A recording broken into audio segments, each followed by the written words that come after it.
మీ మోకాల నొప్పులకు ఎటువంటి సర్జరీ లేకుండా ఎపియాన్ పెయిన్ క్లినిక్ అందిస్తున్న అత్యాధునిక చికిత్స. మన భారతదేశంలో ఒక సంవత్సరంలో సగటున క్యాన్సర్ కేసులు ఎన్ని నమోదు అవుతున్నట్టు, సో ఎంతమంది చనిపోతున్నారు అందులో? India's population is $1.54 billion, ma'am. 1.45 million new cancer patients diagnosed చేయబడుతున్నాయని అంచనా. భారతదేశంలో ఈ అంచనా కన్నా 2-3 రెట్లు ఎక్కువగా ఉంటుందని సైంటిస్టులు నమ్ముతున్నారు. మన బాడీలో క్యాన్సర్ కణుతులు ఏ రకంగా ఫామ్ అవుతాయి, ఎలా స్ప్రెడ్ అవుతుంది? క్యాన్సర్ అంటే ఏంటండి? మన బాడీలో ఉన్న కోట్లాది కణాల్లో ఏదో ఒక కణం అప్రతిహితంగా పెరిగిపోవటాన్ని క్యాన్సర్ అంటాం. దానికి అదే రక్త ప్రసారం పెంచుకుంటూ రక్తం నుంచి ఎన్ని సంవత్సరాలకే అది బయటపడుతుందని అంటారు? ఎందుకు మనం ముందుగా దాన్ని తెలుసుకోలేకపోతున్నాం? క్యాన్సర్ ఎంత వేగంగా పెరుగుతుంది అనేది ఎవరు ప్రెడిక్ట్ చేయలేరు. కొన్ని క్యాన్సర్స్ వేగంగా పెరుగుతాయి, కొన్ని స్లోగా పెరుగుతాయి. సో క్యాన్సర్ లో 2 things ఆర్ ఇంపార్టెంట్ అండి ట్రీట్మెంట్ ఇచ్చేటప్పుడు. ఒకటి దాని గ్రోత్ పొటెన్షియల్, రెండోది అమీర్పేట తీసుకుందాం. అక్కడ 100 మంది 80 సంవత్సరాల వయసున్న స్త్రీలు కనుక ఉన్నట్టయితే అందులో 10 మందికి బ్రెస్ట్ క్యాన్సర్ ఉండి ఉంటుంది. అదే 90 ఏళ్ల వయసున్న స్త్రీలు 100 మంది ఉన్నారనుకోండి. గర్భాశయ క్యాన్సర్ విషయానికి వచ్చేటప్పటికి, సో హెచ్పివి వ్యాక్సిన్ ఎంతవరకు ప్రొటెక్ట్ చేస్తుంది, ఎవరికి ఇవ్వాలి? ఈ వైరస్ ఎంత స్మార్ట్ అంటే అది సర్వైకల్ ఎపిథీలియం లో ఉంటుంది, సెల్ లోపల ఉంటుంది. సో రిపీటెడ్ వైరల్ ఇన్ఫెక్షన్స్ వాళ్ళలో వస్తున్నట్టయితే వాళ్ళలో అది క్యాన్సర్ గా మారుతుంది.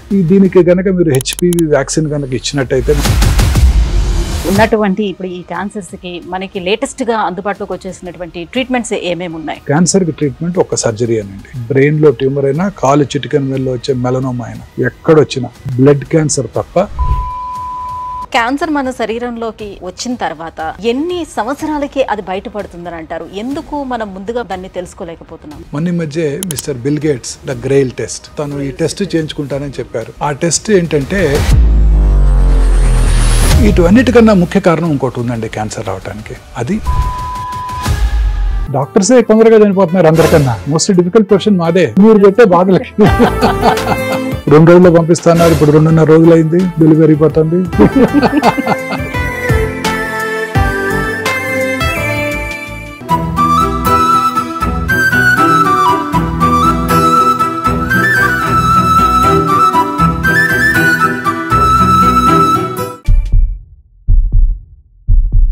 Hello sir.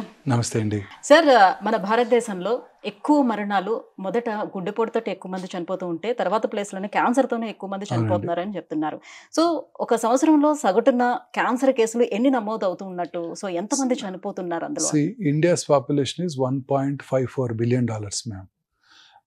ICMR, Indian council for medical research, New Delhi 2022 వారి ఎస్టిమేట్ ప్రకారం భారతదేశంలో 1.45 million new cancer patients diagnose చేయబడుతున్నాయని అంచనా.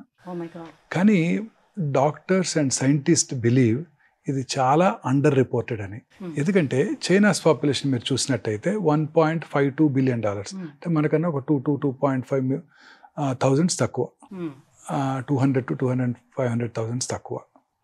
బట్ చైనాలో వచ్చే న్యూ క్యాన్సర్ పేషెంట్స్ ఎన్నో తెలుసా అండి? 4.5 మిలియన్, మనకన్నా 3 times ఎక్కువ. ఎందుకని అంత? ప్రాబబ్లీ ఇండియాలో cancer is not a notifiable disease. ఇప్పుడు ఉదాహరణకి పొద్దున్నే నేను ఒక కరోనా పేషెంట్ చూశాను అనుకోండి, ఇవాళ వెంటనే నేను నోటిఫై చేయాలి మున్సిపల్ అథారిటీస్కి, ఇవాళ కరోనా కేసు చూశాను బై లా. అదే ఇవాళ మార్నింగ్ 2-3 క్యాన్సర్ పేషెంట్, కొత్త పేషెంట్ చూసినా నేను ఎవరికి నోటిఫై చేయాల్సిన అవసరం లేదు, వాళ్ళని సక్రమంగా ట్రీట్ చేస్తే చాలు. So it is not a notifiable disease. కాబట్టి అందరూ నోటిఫై చేయకపోవటం వలన క్యాన్సర్ సంఖ్య తక్కువగా చూపించబడుతుందని అందరూ నమ్ముతున్నారు. భారతదేశంలో ఈ అంచనా కన్నా 2-3 రెట్లు ఎక్కువగా ఉంటుందని సైంటిస్టులు నమ్ముతున్నారు. చాలా చోట్ల క్యాన్సర్ని నోటిఫై చేసే సదుపాయం లేదు. ఇప్పుడు ఇవన్నీ కూడా ట్యూమర్ రిజిస్ట్రీ నుంచి తీసుకునే data. Madras metropolitan tumour registry, New Delhi, Bengaluru, Calcutta. In fact హైదరాబాద్లో ట్యూమర్ రిజిస్ట్రీయే లేదు. హైదరాబాద్లో పాపులేషన్ బేస్డ్ ట్యూమర్ రిజిస్ట్రీ లేదు, only hospital based tumour registries ఉన్నాయి. పాపులేషన్ బేస్డ్ ట్యూమర్ రిజిస్ట్రీస్ అంటే మొత్తం హైదరాబాద్లో ఉన్న అన్ని ల్యాబ్స్, అందరు డాక్టర్స్ని కవర్ చేసి వాళ్ళందరి దగ్గర నుంచి నెంబర్ ఆఫ్ క్యాన్సర్ పేషెంట్స్ తీసుకొని కొన్ని రిపిటేషన్స్ ఉంటాయి. ఇవాళ ఎక్కడికి వస్తారు, రేపు ఇంకో చోటకి వెళ్తారు, వాటన్నిటిని కంప్యూటర్లో తీసివేసి డేటా ఇవ్వాలి. అలాంటి పాపులేషన్ బేస్డ్ ట్యూమర్ రిజిస్ట్రీ లేదు మనకి. సో ఇది గ్రాస్లీ అండర్ రిపోర్టెడ్. సైంటిస్టులు అందరూ నమ్మేది ఏంటంటే భారతదేశంలో minimum 3 to 4 million new cancer patients ప్రతి సంవత్సరం డయాగ్నోస్ చేయబడుతున్నాయని అంచనా. ఒకప్పుడు క్యాన్సర్ అని అంటే మనకి ఎక్కువగా అందరికీ తెలిసేది ఏంటంటే బ్లడ్ క్యాన్సర్, లుకేమియా, ఇది మాత్రమే తెలుస్తూ ఉండేది. ఇప్పుడు ప్రతి బాడీలో ఉన్న ప్రతి అవయవానికి క్యాన్సర్ కంతులు అనేవి వస్తూ ఉన్నాయి. సో ఎందుకు అలా పెరిగిపోతూ వెళ్ళిపోతుంది అంటారు? ఏంటి రీజన్ అయి ఉండొచ్చు? మన బాడీలో క్యాన్సర్ కణుతులు ఏ రకంగా ఫామ్ అవుతాయి, ఎలా స్ప్రెడ్ అవుతుంది? టూ థింగ్స్ అండి. ఫస్ట్ ఈజ్ క్యాన్సర్ ఎలా ఫార్మ్ అవుతుంది, రెండోది ఎందుకు అవుతుంది. క్యాన్సర్ అంటే ఏంటండి, మన బాడీలో ఉన్న కోట్లాది కణాల్లో ఏదో ఒక కణం అప్రతిహితంగా పెరిగిపోవటాన్ని క్యాన్సర్ అంటాం. బాడీలో రెగ్యులేటరీ మెకానిజమ్స్ ఉన్నాయండి. గ్రోత్, ఇప్పుడు ఉదాహరణకి మన చిన్నప్పుడు నోస్ ఇంత ఉండేది, ఇప్పుడు ఇంత పెద్దదైంది, ఇంకా పెరగలేదే, కంటిన్యూస్గా పెరగలేదే. బాడీలో రెగ్యులేటరీ మెకానిజమ్స్ ఉన్నాయి. నోస్ ఇంతవరకే పెరుగుతుంది, లిప్స్ ఇంతవరకే పెరుగుతాయి, చిన్నప్పుడు చెవి చిన్నదిగా ఉండేది ఇక్కడ తాగిపోయింది, ఏనుకేమో బాగా పెరిగిపోతుంది. అట్లా రెగ్యులేటరీ మెకానిజమ్స్ ఉన్నాయి. ఆ రెగ్యులేటరీ మెకానిజమ్స్ని ఓవర్కమ్ చేసి ఈ కణజాలం పెరిగిపోవటాన్నే క్యాన్సర్ అంటారు. ఇప్పుడు బాడీలో ఏదో ఒక కణం, లివర్లో ఉన్న కణం కానివ్వండి, ఐబాల్లో ఉన్న కణం కానివ్వండి, బ్రెయిన్లో కానివ్వండి, ఎక్కడో చోట బ్లడ్లో ఉన్న కణం కానివ్వండి, అది డివైడ్ అవుతూనే ఉంటుంది. ఒక కణం 2 అవుతుంది, 2 4 అవుతాయి, 4 8 అవుతాయి, 8 16 అవుతాయి. దానికి అదే రక్త ప్రసారం పెంచుకుంటూ రక్తం నుంచి ఆహారం తీసుకుంటూ పెరిగిపోతూనే ఉంటుంది. పెరగటమే కాకుండా అదే రక్తనాళాల ద్వారా శరీరంలో ఇతర భాగాలకు కూడా పాకుతూ ఉంటుంది. అది క్యాన్సర్. ఇలా పాకుతూ ఉండే స్వభావం కలిగిన ఈ పెరుగుతూ ఉండే గడ్డల్నే మనము క్యాన్సర్ అంటాం. క్యాన్సర్ అంటే గ్రీకు భాషలో పీత అని అర్థం. మనం తెలుగులో పీత అంటాం, ఇంగ్లీష్లో క్రాబ్ అంటాం. గ్రీకు దేశస్తులు వాళ్ళ భాషలో క్యాన్సర్ అంటే పీతలు తినావా అనే బదులు క్యాన్సర్ తినావా అని అడుగుతారు వాళ్ళ దేశంలో వాళ్ళు. సో వారఫలాల్లో కూడా క్యాన్సర్ బొమ్మ పక్కన పీత బొమ్మే ఉంటుంది. తెలుగులో కర్కాటకము అంటాం. సో ఇప్పుడు క్యాన్సర్ మన శరీరంలోకి ప్రవేశించిన తర్వాత, వచ్చిన తర్వాత ఎన్ని సంవత్సరాలకి అది బయటపడుతుందని అంటారు? ఎందుకు మనం ముందుగా దాన్ని తెలుసుకోలేకపోతున్నాం? We really don't know ma'am. Cancer ఎంత వేగంగా పెరుగుతుంది అనేది ఎవరు ప్రెడిక్ట్ చేయలేరు. అందుకే ఒక సీనియర్ సర్జను ఇలా అన్నారు, the unpredictable biological behaviour of the cancer makes the most predictable treatment unpredictable. అతి ఎర్లీ స్టేజ్లో కనుక్కున్నా చాలాసార్లు జబ్బు తిరిగి వస్తూ ఉంటుంది, మనం ఖచ్చితమైన వైద్యం చేసినప్పటికీ. So nobody can predict. ఎందుకు అది వేగంగా పెరుగుతుంది? కొన్ని కణాలు, కొన్ని క్యాన్సర్స్ వేగంగా పెరుగుతాయి, కొన్ని స్లోగా పెరుగుతాయి. దాన్నే క్యాన్సర్ పెరిగే స్వభావాన్ని గ్రేడ్ అని కూడా అంటుంటారు. దాన్నే malignant potential of the cancer అని కూడా అంటుంటారు. సో అది very important factor in treatment of cancer. So క్యాన్సర్లో 2 things ఆర్ ఇంపార్టెంట్ అండి ట్రీట్మెంట్ ఇచ్చేటప్పుడు. ఒకటి దాని పెరిగే స్వభావం, దాని గ్రోత్ పొటెన్షియల్. రెండోది ఏ స్టేజ్లో ఉంది. స్టేజ్ అంటే ఎంత దూరం పాకింది. అంటే మీరు ఇప్పుడే అన్నారే శరీరంలో ఇతర భాగాలకు పాకుతుందని, అది ఎంత దూరం పాకిందో అది కూడా important madam. So growth potential, ఎంత దూరం పాకింది, ఈ రెండే క్యాన్సర్ యొక్క ట్రీట్మెంట్ని నిర్ణయిస్తాయి. క్యాన్సర్ నుంచి క్యూర్ అవుతుందా లేదా కూడా నిర్ణయిస్తాయి. అంటే వచ్చిన ప్రతి క్యాన్సర్కి సర్జరీ అనేది ఒక్కటే పరిష్కారంగా ఉంటుందా, లేకపోతే డిపెండ్ ఆన్ క్యాన్సర్ మీరు సర్జరీ చేస్తారా? ఆల్టర్నేట్ ఆప్షన్స్ ఏమైనా ఉన్నాయా, ట్రీట్మెంట్ ఆప్షన్స్? అంటే that depends on the type of cancer madam. ఇప్పుడు ఇందాక మీరు అడిగారు అసలు ఎలా స్టార్ట్ అవుతుంది బాడీలో అని కూడా. మన బాడీలో అబౌట్ 22,000 ప్రోటాన్ కోడింగ్ జీన్స్ ఉన్నాయి. మన బాడీ జెనోమిక్ మ్యాపింగ్ అయిపోయింది. Watson and Crick Nobel prize కూడా వచ్చింది. So 22,000 proton coding genes, equally good number of non proton coding genes కూడా ఉన్నాయండి. ఈ 22,000 ప్రోటాన్ కోడింగ్ జీన్స్లో అబౌట్ 500 to 600 ఆంకో జీన్స్ అంటే క్యాన్సర్ కారక జన్యువుల్ని సైంటిస్టులు ఐడెంటిఫై చేశారు మేడం.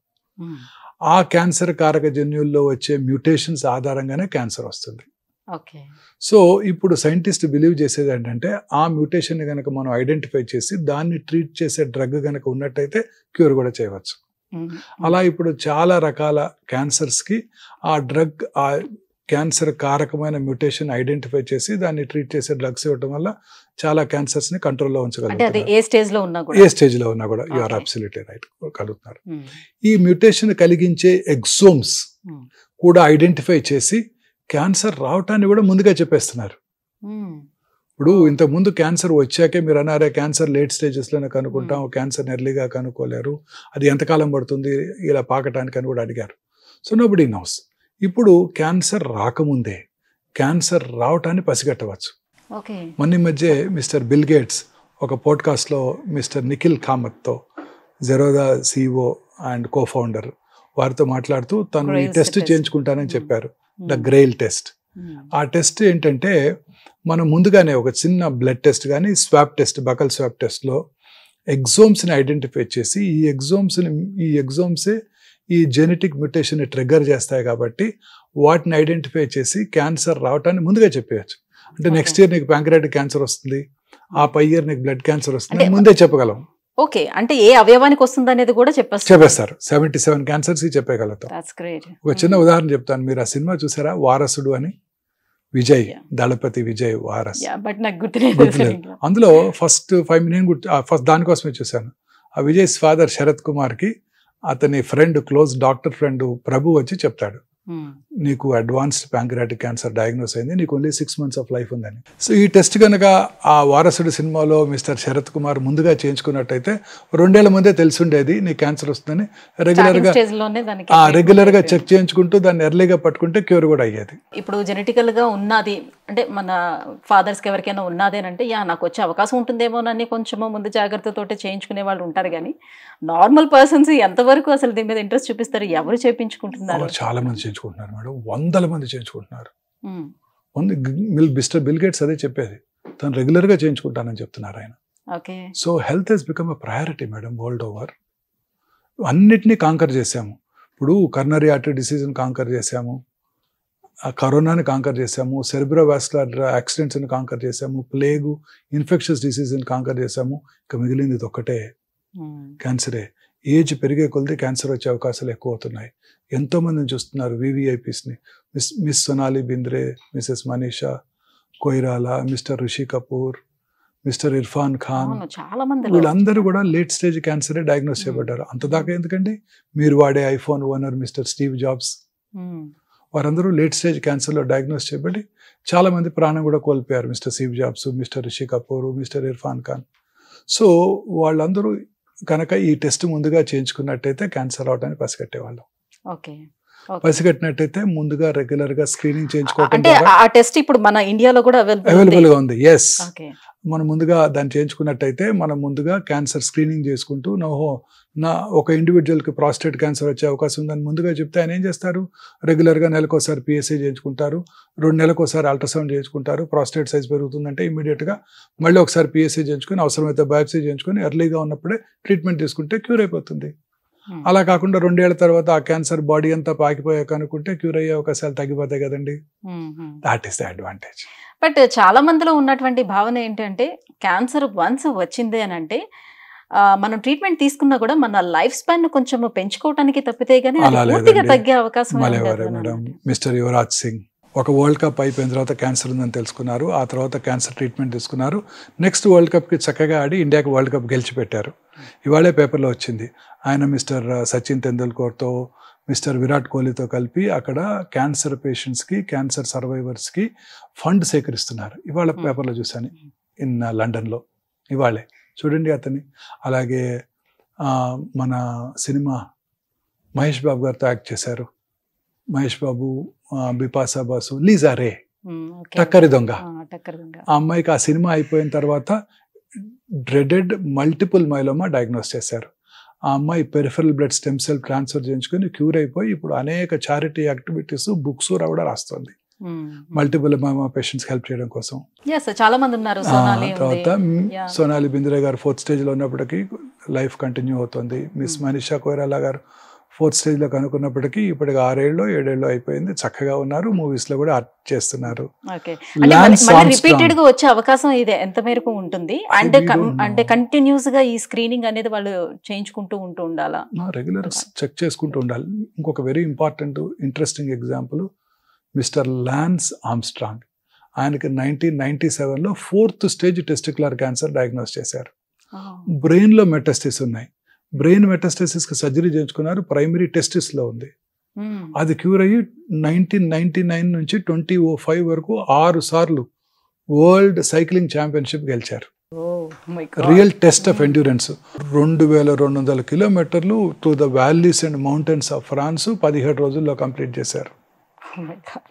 6 సార్లు కంటిన్యూస్ గా సక్సెసివ్ గా గెలిచారు. క్యాన్సర్ ని ఓడించి, 4th stage క్యాన్సర్ ని ఓడించి అంత ఫిట్ గా ఉన్నారు. మన చరిత్రలో ఎంతో మంది చూస్తున్నాం కదండి, క్యాన్సర్ వచ్చి క్యూర్ అయ్యి. యువరాజ్ సింగ్, లాన్స్ ఆర్మ్స్ట్రాంగ్, చాలా మంది చిన్న చిన్న పిల్లలండి, చాలా చక్కగా వాళ్ళు ఇప్పుడు క్యాన్సర్ రాగానే అందరూ డిప్రెషన్ లోనవుతారు. ఒక అమ్మాయి తెలుగులో యాక్ట్ చేస్తుంది. ఆ అమ్మాయి చాలా ఐటమ్ సాంగ్స్ లో చేస్తుంది. I suddenly forgot her name. అమ్మాయికి ట్రిపుల్-నెగటివ్ బ్రెస్ట్ క్యాన్సర్ అని డయాగ్నోస్ చేశారు. ఓకే. చేశాక ఆ తర్వాత ఆ అమ్మాయి ట్రీట్మెంట్ తీసుకుని BRCA1 పాజిటివ్ ఉందని తెలుసుకున్నారు. BRCA1 పాజిటివ్ ఉంటే ఆ అమ్మాయికి ఆపోజిట్ బ్రెస్ట్లో వచ్చే క్యాన్సర్ వచ్చే అవకాశం 90%, ఓవరీలో క్యాన్సర్ వచ్చే అవకాశం 60%. అది కూడా ట్రీట్మెంట్ అయిపోయిన తర్వాత మళ్ళీ అంతే బ్యూటిఫుల్గా ఆమె రెడీ అయ్యి డూ యూ మిస్ మీ అని ఒక ట్వీట్ చేశారు. చూడండి, అమ్మాయికి 36 years, క్యాన్సర్ రాగానే అందరూ డిప్రెషన్కి లోన్ అవుతారు. ఆమె చూడండి ఎంత యాక్టివ్గా ఆ క్యాన్సర్ని జయించి చక్కగా అదే స్మైల్ ఇస్తూ మళ్ళీ ట్వీట్ చేశారు. సో ఇండియాలో ఎక్కువగా వచ్చే క్యాన్సర్స్ ఏమున్నాయి సార్? మోస్ట్లీ పురుషుల్లో ఒక సిస్టమ్ కనుక చూసినట్టయితే gastro intestinal tract cancers about 2,20,000 new cancers. ఆ తర్వాత oral cavity cancers, lung cancers చాలా కామన్ గా చూస్తున్నామండి. స్త్రీలలో surprisingly breast cancer is the commonest cancer. 2,04,000 new cancer patients per annum breast alone in India. And ప్రతి సంవత్సరం 30,000 న్యూ క్యాన్సర్ కేసెస్ యాడ్ అవుతాయని ICMR వారి అంచనా. అంటే బై 2030కి we'll have about 4 lakh new cancer patients in breast alone.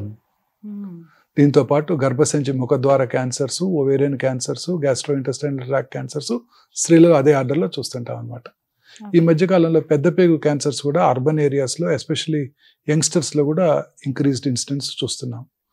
So cancer incidence ర్యాపిడ్గా పెరిగిపోతుంది. Cancer బారిన పడే వారి సంఖ్య కూడా క్రమం తప్పకుండా పెరుగుతోంది. ICMR వారి అంచనా ప్రకారమే ప్రతి 9 మందిలో ఒకరికి క్యాన్సర్ డయాగ్నోస్ చేయబడుతుంది. మీరు ఇందాక అడిగారే క్యాన్సర్ ఇన్సిడెన్స్ ఎందుకు ర్యాపిడ్గా పెరుగుతుంది, ఇది ఒక కారణం. వయసు పెరిగే కొలది క్యాన్సర్ వచ్చే అవకాశాలు ఎక్కువగా ఉంటాయండి. ఉదాహరణకి మనకి ఇండిపెండెన్స్ వచ్చినప్పుడు మన లాంజివిటీ ఆయుర్దాయం 34 సంవత్సరాలు, ఇవాళ అబౌవ్ 70. సో వయసు పెరిగే కొలది ఈ జబ్బులే వస్తాయి. ఇంతకుముందు ప్లేగ్ వచ్చి, స్మాల్ పాక్స్ వచ్చి, వైరల్ ఇన్ఫెక్షన్స్ వచ్చి, టైఫాయిడ్ వచ్చి చనిపోయేవారు తక్కువగా ఉండేవి. ఇప్పుడు అన్ని సర్వైవ్ అవుతున్నాం. వాటన్నిటిని మనం జయించాం. కరోనాను కూడా జయించాం, కరోనరీ ఆర్టరీ డిసీజ్ జయించాం. ఇప్పుడు ఎక్కువ మంది ఈ డిసీజ్ బారిన పడుతున్నారు. సో ఉదాహరణకి ఒక పర్టికులర్ జియోగ్రాఫికల్ ఏరియాలో అమీర్పేట తీసుకుందాం. అక్కడ 100 మంది 80 సంవత్సరాల వయసున్న స్త్రీలు కనుక ఉన్నట్టయితే అందులో 10 మందికి బ్రెస్ట్ క్యాన్సర్ ఉండి ఉంటుంది. It is so common. అదే 90 ఏళ్ల వయసున్న స్త్రీలు 100 మంది ఉన్నారనుకోండి, అదే అమీర్పేటలో 16 మందిలో బ్రెస్ట్ క్యాన్సర్ ఉంటుంది. సో వయసు పెరిగే కొలది ఈ బ్రెస్ట్ క్యాన్సర్ వచ్చే అవకాశాలు ఎక్కువ. ఎంత ఏజ్ దాటిన తర్వాత ఎప్పటికప్పుడు స్క్రీనింగ్ చేయించుకుంటూ ఉండాలి వాళ్ళు? కొన్ని రిస్క్ గ్రూప్స్ చిన్నప్పటి నుంచే చేయించుకోవాలి. అదర్వైజ్ 50 తర్వాత మాత్రం రెగ్యులర్గా చేయించుకోవాలి. ఉదాహరణకి పురుషులు సంవత్సరానికి ఒకసారి PSA టెస్ట్, అలాగే స్మోకింగ్ హిస్టరీ ఉన్న వాళ్ళు 6 నెలలకు ఒకసారి లో డోసేజ్ CT స్కాన్తో CT స్కాను, కొంతమందికి కోలన్ క్యాన్సర్ హిస్టరీ ఉన్నట్టయితే కొలనోస్కోపీ లేదా sigmoidoscopy, faecal occult blood testing. స్త్రీలైతే రిస్క్ ఫ్యాక్టర్స్ ఉన్నట్టయితే 30, 35, 40 మ్యామోగ్రఫీ పరీక్ష, 30 నుంచే pap smear testing regular gynaecological examination, వారికిగా వారు రెగ్యులర్గా చెక్ చేసుకోవటం, బ్రెస్ట్ ఎగ్జామినేషన్, సెల్ఫ్ ఎగ్జామినేషన్. కానీ మ్యామోగ్రఫీ వచ్చేసి మనకి 45 తర్వాత గానీ చేయరు అని చెప్తాం. అలానే లేదు మేడం, రిస్క్ గ్రూప్స్ 30 yearsకే చేస్తారు. మ్యామోగ్రఫీ వర్క్స్ అనే ప్రిన్సిపల్ ఆఫ్ కాంట్రాస్ట్. మ్యామోగ్రఫీ మీద మీరందరికీ చాలా అపోహలు ఉన్నాయండి. మ్యామోగ్రఫీ వల్ల రేడియేషన్ ఎక్స్పోజర్ ఎక్కువ ఉంటుంది, మ్యామోగ్రఫీ వల్లనే క్యాన్సర్ వచ్చేస్తుంది అని. అది పూర్తిగా అపోహ మాత్రమే మేడం. ఇప్పుడు కొత్త డిజిటల్ మ్యామోగ్రఫీతో రేడియేషన్ ఎక్స్పోజర్ చాలా తక్కువ. అలాగే మ్యాగ్నిఫైడ్ వ్యూ, అలాగే కోన్ డౌన్ వ్యూ తీసుకోవాలన్నా కూడా by the switch off press of a button you will get it. You don't have to recall, మళ్ళీ పిలిచి మళ్ళీ మ్యామోగ్రామ్ చేయాల్సిన అవసరం లేదు డిజిటల్ మ్యామోగ్రఫీ మెషిన్స్తో. అలాగే 3D మ్యామోగ్రఫీ మెషిన్స్ కూడా అందుబాటులోకి వచ్చాయి. ఆ తర్వాత ఇప్పుడు కొన్ని డౌట్ఫుల్ కేసెస్కి MR మ్యామోగ్రామ్ చేస్తున్నాం, అసలు రేడియేషన్ ఎక్స్పోజరే లేకుండా. సో అలాగే ఇప్పుడు అంటే ఇప్పుడు ఒక్కొక్క క్యాన్సర్ కి ఒక్కొక్క పరీక్ష దానికన్నా బదులుగా మీరు ఇంతకు ముందు చెప్పినట్టుగా, సో బిల్ గేట్స్ తను ఎప్పుడు చేసుకుంటున్నాను గ్రేట్, సో అది ఒక్కటి చేయించుకుంటే ఏ క్యాన్సర్ ఉన్నా కూడా తెలుస్తుంది, ముందే తెలిసిపోతుంది. ఏ క్యాన్సర్ వచ్చేది కూడా తెలుస్తుంది, ఉందా లేదా కాదు మేడం, వచ్చేది కూడా తెలిసిపోతుంది. ఒక ఆర్టికల్ చదివాను సార్, ఒక ఈస్ట్ గోదావరి డిస్టిక్ లో బలభద్రపురం అనే ఒక విలేజ్ లో, సో ఉన్నది చాలా తక్కువ మంది, అందులో ఆల్మోస్ట్ ఒక 70 members వరకు కూడా ఐడెంటిఫై చేశారు క్యాన్సర్ ఉన్నట్టుగా. సో అందరికి కూడా ఆల్మోస్ట్ అందరికి కూడా క్యాన్సర్ బారిన పడుతూ వస్తున్నారు, ఇంకా కూడా దానికి సంబంధించి సర్వే కూడా జరుగుతూ వస్తుంది.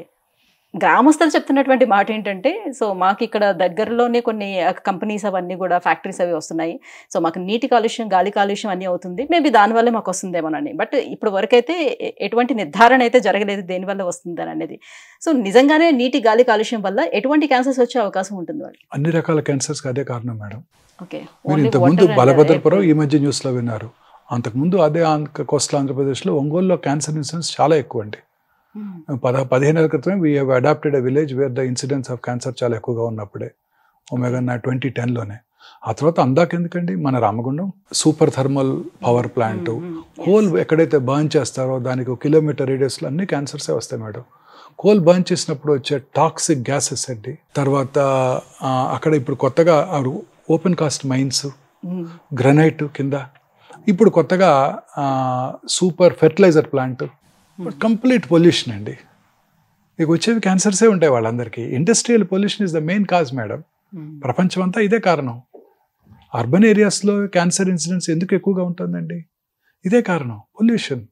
మనం తీసుకునే ఆహారము, ప్రాసెస్డ్ ఫుడ్స్, ఈ కంటామినేటెడ్ ఫుడ్స్, తర్వాత ఫెర్టిలైజర్స్, పెస్టిసైడ్స్. నేను మొన్న మధ్య ఒక చిన్న వీడియో కూడా చేశాను. క్యాన్సర్ ట్రైన్ అని ఒకటి ఉందండి. అది పంజాబ్లో బటిండా నుంచి బికనీర్ వెళ్తుందండి. బటిండాలో క్యాన్సర్ ట్రీట్మెంట్ ఫెసిలిటీస్ బాగా డెవలప్ అవ్వలేదు. బికనీర్లో ఒక ఎస్టాబ్లిష్డ్ గవర్నమెంట్ క్యాన్సర్ హాస్పిటల్ ఉందండి. ఈ ట్రైన్ రోజు ప్రతి రాత్రి ప్రయాణం చేస్తుంది. రాత్రి 9 గంటలకు ట్రైన్ ఎక్కితే పొద్దున్న 7 గంటలకు బికనీర్లో దిగుతారు ఫ్రీ. ఈ పంజాబ్లో వాడినంత ఫెర్టిలైజర్స్, పెస్టిసైడ్స్ ఎక్కడ వాడరండి. అక్కడ వాటర్ అంతా కూడా కంటామినేట్ అయిపోయింది. వాటరే కాదండి, తరతరాలుగా ఆ కంటామినేషను పీల్చి ఆ కంటామినేటెడ్ ఫుడ్స్ తిని తల్లి పాలు కూడా కంటామినేట్ అయిపోయాయండి. సో అక్కడ ఉన్నంత బటిండా డిస్ట్రిక్ట్లో ఉన్నంత క్యాన్సర్స్ భారతదేశంలో ఎక్కడ లేవండి. యాజ్ సచ్ పంజాబ్లో క్యాన్సర్ ఇన్సిడెన్స్ చాలా ఎక్కువ అండి. కారణం ఈ ఫెర్టిలైజర్స్, పెస్టిసైడ్స్. అక్కడ వాళ్ళ ఫుడ్, తీసుకునే ఫుడ్ కూడా వాళ్ళ rich people. Average Punjabi farmer is richer than American farmer.